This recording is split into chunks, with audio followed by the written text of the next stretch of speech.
আমাকে ফেল করাবার একটা রূপরেখা তৈরি করে ফেলেছে অলরেডি এফডিসিতে। সাকিব আমার সাথে কথা বললো, আমার বলতেছে আপনি কি জানেন আপনি পাস করেছেন কিন্তু আপনার আলটিমেটলি আপনাকে ফেল করানো হচ্ছে। আর আলটিমেটলি কি একটা খালি কথা বলি, মিশা তো কোনোদিনই জায়েদ খানের বাইরে যেতে পারছে কি কোনোদিন? অনেক নামাজি মানুষরাও কিন্তু জিনে আসর করে। আসলে ওখানে একটা অরাজকতা তৈরি হচ্ছিল, তারা আমাকে ফেল করাবার একটা রূপরেখা তৈরি করে ফেলেছে অলরেডি এফডিসিতে।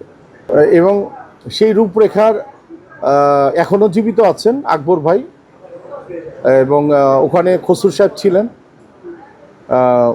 সেই রূপরেখাটা তৈরি যখন করে ফেলেছেন, সাকিব আমার সাথে কথা বললো, আমার বলতেছে আপনি কি জানেন আপনি পাস করেছেন কিন্তু আপনার আলটিমেটলি আপনাকে ফেল করানো হচ্ছে, ঠিক আছে আমি আসতেছি। তখন সে রানিং প্রেসিডেন্ট, যখন নাকি সে জানতে আসলো তার তো রাইট আছে ঢোকার, রানিং প্রেসিডেন্ট, কিন্তু তারা তখন ওই মুহূর্তে জায়েদ খানের নেতৃত্বে আরও কিছু কিছু মানুষ যখন নাকি দেখলো যে আসল জিনিসটা বেরিয়ে আসবে, তখনই সাকিবকে হিট করছে। এবং আমরাও যদি বাড়াবাড়ি করতাম তখন ওই হিটের কাতারে কিন্তু আমরাও পড়ে যাই। আমি যেতে পারিনি আমার সন্তানের কারণে, তার হাত পা কাঁপছিল এরকম করে, ফারদিনের হাত পা কাঁপছিল। তখন আমি ফারদিনের হাত রেখে আমি যেতে পারি নেই, যে ওই মুহূর্তে নীরব দর্শক বলবো না, প্রতিবাদ আমরাও করেছিলাম। এবং একটা সময় গিয়ে আমাদের সুপার সিনিয়র একজন বলল 4:30টার সময়, সারি বাসায় চলে যাও, তাড়াতাড়ি চলে যাও, যা রেজাল্ট হবার হয়েছে, ঘোষণাও হয়নি, চলে যাও, নাহলে বিপদে পড়বা, তোমার ছেলেকে নিয়ে গাড়িতে ওঠো। আমি নাম বলবো না, হয়তো সে আমার ওয়েলেশন। আমি চলে গেছি।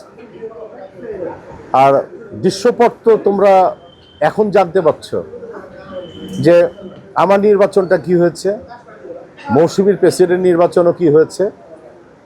এটা নিয়ে আর কি বলে, আমি আর কোনো কিছুই বলবো না। না না না, আমার এই বিষয়টা নিয়ে কখনই করতে পারেনি। আর আলটিমেটলি কি একটা খালি কথা বলি, মিশা তো কোনোদিনই জায়েদ খানের বাইরে যেতে পারছে কি কোনোদিন? ওরা জিজ্ঞেস করে দেখো তো, ও তো আমার খুব ক্লোজ ফ্রেন্ড। জায়েদ খানের সিদ্ধান্তের বাইরেও যেতে পারছে কিনা বুকে হাত দিয়ে কথা বলতে বলতে পারেনি। আনডাউটলি সে আমার গুড ফ্রেন্ড, সে অনেক ভালো একটা ছেলে, কিন্তু হয় না, অনেক অনেক অনেক নামাজি মানুষরাও কিন্তু জিনে আসর করে। তো আমার বন্ধুর ব্যাপারে, বন্ধুকে নিয়ে ভালো ছাড়া মন্দ কথা বলাটা ঠিক না, আমি চাই না অন্তত। কারণ এই বয়সে এসে বন্ধুত্বটাই টিকে থাক। আমার মনে হয় যে কোনো কিছু ওকে যদি ছোট করতে যাই তাহলে আমি নিজে ছোট হয়ে যাই। তো আমি ফিল করি আমার বন্ধুটা ভালো থাক, দিন শেষে তাই বলবো। ওয়ালটন আবারও মিলিনিয়ার অফারে ওয়ালটন ফ্রিজ কিনে আপনিও হয়ে যেতে পারেন মিলিয়নিয়ার। মিলিনিয়ার ছড়াছড়ি দেশ জুড়ে, এটা শুধু ওয়ালটেনই পারে।